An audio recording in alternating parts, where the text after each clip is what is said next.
పర్వాలేదు కానీ మీకు అర్థం కావాలి. 20 ఏళ్ళయిందత్తయ్య.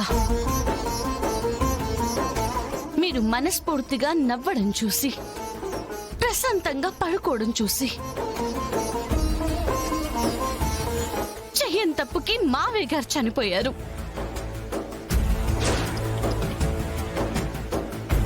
మా అమ్మ ఆ చావు నిన్న మోస్తుంది.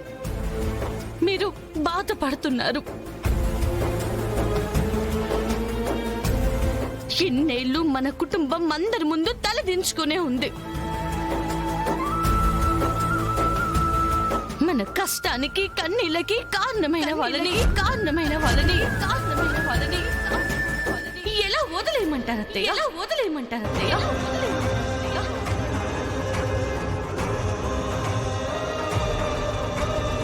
ఇప్పుడు కేసు పెట్టడం వల్ల ఏం ఒరుగుతుంది? పోయిన నా భర్త తిరిగి వస్తాడా? గడిచిన కాలం తిరిగి వస్తుందా? అయ్యో అత్తయ్య, నేనిదంతా చేస్తుంది గతం గురించి కాదు, మన భవిష్యత్తు గురించి. మా అమ్మ మీ సంతోషాన్ని, ఐదోతనాన్ని చెరిపేసిందన్న కోపం నుంచి మీకు విముక్తి ఇవ్వడానికి. వా సూపర్ జగదాత్రి, నిజంగా నిన్నివాళ మెచ్చుకోకుండా ఉండలేకపోతున్నా. నువ్వు స్వార్థంతో చేస్తున్న పనిని కుటుంబం కోసమని మార్చి చెప్పావు చూడు. నువ్వు నిజంగా గ్రేట్.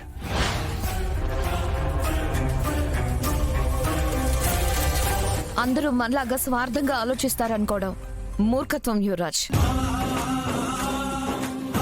ఏమి విన్నారు కదా? ఇప్పటికైనా దాని మాటలు నమ్మండి. అది పిచ్చిదే.